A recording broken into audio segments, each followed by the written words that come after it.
अस्सलाम वालेकुम, welcome to my YouTube channel stylish tailors. उम्मीद है सब दोस्त खैरियत से होंगे। आज हम इस वीडियो में सीखेंगे फ्यूज़िंग करने का तरीका। तो मुकम्मल तरीका देखने के लिए हमारे साथ वीडियो के एंड तक जुड़े रहिएगा। इंशाल्लाह उम्मीद है कि आपको बेहतर से बेहतर फ्यूज़िंग करने की समझ आ जाएगी। तो व्यूअर, सबसे पहले हमने जो बुकरम है, काफ कॉलर, पट्टी वगैरह, उसको हम शावर कर लेंगे। और शावर करने के बाद जो कपड़ा है उसे रख के शावर करके एक बार आप प्रेस लाजमी कर लीजिएगा। प्रेस करने के बाद जो पट्टी है वो आपने एक साइड पे, जैसे हमने ये रखी है, सेम इसी तरह ये आपने पट्टी रख के उसे अच्छे तरीके से प्रेस कर लें। और अगर आपके पास कोई पट्टी या इस टाइप की कोई भी चीज़ है तो आप वो भी इस्तेमाल कर सकते हैं, ताकि आप हाथ जो है वो जले ना। फ्यूज़िंग करते वक्त लाजमी याद रखिएगा कि जो आपका कपड़ा है उसे आपने पहले अच्छे तरीके से प्रेस कर लेनी है। बाज़ औक़ात कुछ कस्टमर की कंप्लेन आती है कि बुकरम ने कपड़ा छोड़ दिया है, तो वो सिर्फ़ इसीलिए कि हम जो है वो फ्यूज़िंग नहीं अच्छे तरीके से नहीं करते। तो ये देखिए, हम आपके सामने जो है वो फ्यूज़िंग कर रहे हैं। इंशाल्लाह उम्मीद है कि वीडियो देखने के बाद आपको काफ़ी फ़ायदा होगा और आपकी जो ये कंप्लेन आती है ये भी ख़त्म हो जाएगी। ये देखिए, सेम इसी तरह ही आपने जो है वो हर कपड़े पे अच्छे तरीके से पहले शावर करना है, फिर आपने जो है जी वो प्रेस करना है। प्रेस करने से जो है वो आप लाजमी देखिएगा कि इसमें कोई धागा या कोई निशान वगैरह ना हो, बिल्कुल साफ़ जो है वो कपड़ा हो। उसके बाद जो है वो आपके कफ वगैरह, कफ पे हमने एक साइड पे निशान लगा लिए हैं ताकि जो है वो आसानी हो जाए फ्यूज़िंग करते वक्त, क्योंकि हमने कफ को एक थोड़ी सी शेप दी होती है, तकरीबन 1-2 पॉइंट की जो है, तो इसलिए वो मज़ीद जो हमारे कफ की जो है वो ज़्यादा बेहतर होती है। तो इसी तरह ही आपने जो है वो कफ कॉलर, पट्टी वगैरह जो भी हैं वो अच्छे तरीके से फ्यूज़िंग करें। व्यूअर्स, अक्सर लोग कंप्लेन करते हैं कि जी हमारे जो कॉलर हैं या कफ हैं वो अच्छी क्वालिटी के टेलर ने नहीं लगाए, जबकि वो टेलर की गलती नहीं होती, सिर्फ़ फ्यूज़िंग करने की वजह से जो आपके कफ कॉलर वगैरह हैं वो ख़राब होते हैं। तो इस वजह से जब आप फ्यूज़िंग करते हैं तो नहायत एहतियात के साथ कीजिएगा कि जो आपकी बुकरम है वो कहीं से भी फोल्डिंग ना हो, ख़राब ना हो। प्रेस जो है वो हल्का बहुत जो वज़न है वो डाल के आप कीजिए। सेम इसी तरह ही है, जो इसके साथ हम आपको जो है वो कॉलर जो 2 पीस है वो भी फ्यूज़िंग करना सिखाएंगे।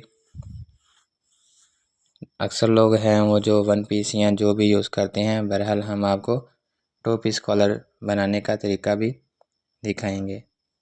तो ये देखें जी, सबसे पहले जो कॉलर का बैन है वो हम अच्छे तरीके से फ्यूज़िंग करेंगे और नीचे से 1/2 इंच का दबाव रखेंगे।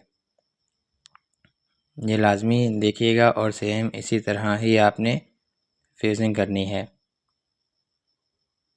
और उसके बाद जो है जी वो कॉलर के जो 2 पल्ले होते हैं उसमें जो बड़ा पल्ला होगा वो पहले आपने रखना है, सेम उसी तरह ही जैसे बैन की गोलाई आ रही है।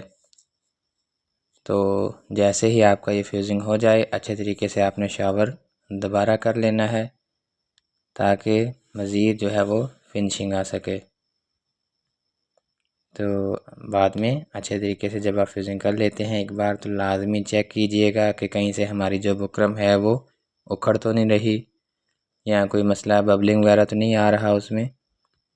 अक्सर लोग होते हैं जो वो जब फ्यूज़िंग करते हैं तो कपड़े को साफ़ नहीं करते, जिस वजह से अक्सर होता है कि खर्चे में धागे वगैरह या और कोई चीज़, कपड़ा वगैरह रह जाता है जिससे फिनिशिंग नहीं आती।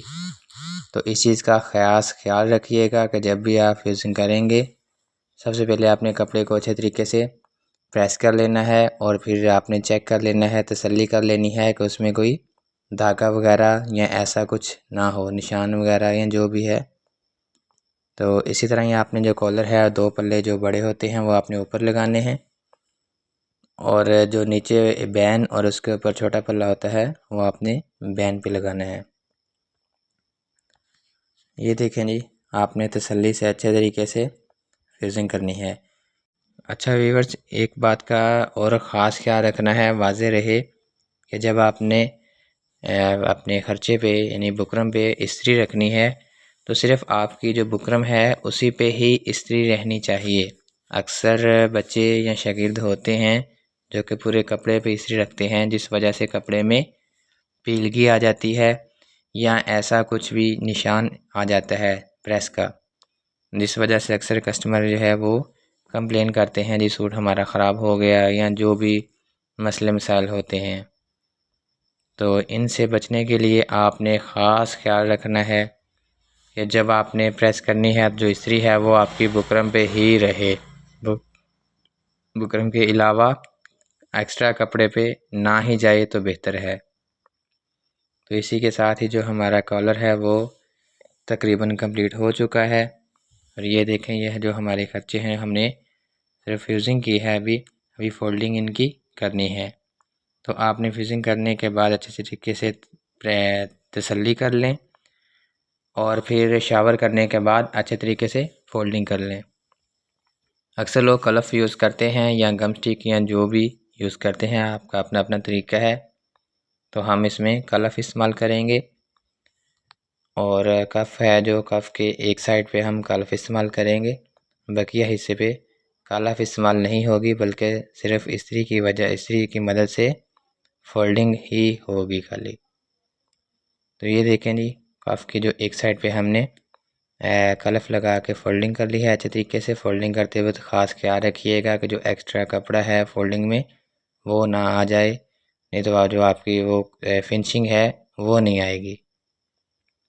तो दूसरी साइड से जो हमने कलफ नहीं लगाई वैसे ही जो है जी वो फोल्डिंग की है और जो एक्स्ट्रा कपड़ा है वो आपने कैंची की मदद से कटिंग कर देना है। सेम इसी तरह ही जब फ्रंट पट्टी, बटन टेक या बाजू पट्टी आएगी तो उस पर हमने ये देखें, सबसे पहले हमने यहाँ इस तरफ कलफ लगा ली, अच्छे तरीके से फोल्डिंग कर लेनी है और उसके बाद जो है जी वो दरमियान में भी हमने कलफ लगा लेनी है ताकि जो हमारी फोल्डिंग है वो बेहतर हो और सिलाई में भी जो है वो सफाई आए। तो ये देखें, बहुत एहतियात के साथ आप जो है वो प्रेस करेंगे और प्रेस करने के बाद फिर आप फोल्ड करेंगे और जो एक्स्ट्रा कपड़ा है वो आप कट कर देंगे। ये देखें जी, सेम इसी तरह ही आपने करनी है और ये तरीका आप ज़रूर आजमाइए। इंशाल्लाह आपकी जो सिलाई है वो मज़ीद बेहतर होगी और जो आपको कंप्लेन वगैरह आती हैं वो भी ख़त्म हो जाएंगी।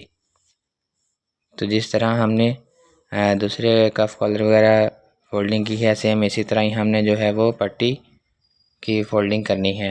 जो तीनों पट्टी हैं, फ्रंट पट्टी, बटन टेक और बाजू पट्टी या काफ पट्टी भी कुछ कहते हैं, तो सेम इसी तरह ही फोल्डिंग हो गई। ये देखें जी, इसमें दबाव भी बराबर है और फिनिशिंग भी सेम है। हमारा ये मुकम्मल हो चुका है। तो ये देखें, माशाल्लाह सारा खर्चा ही बहुत ज़बरदस्त हुआ है। तो मिलते हैं एक और वीडियो में एक और नई इन्फॉर्मेशन के साथ। अपना बहुत सारा ख्याल रखिएगा। अल्लाह हाफिज़।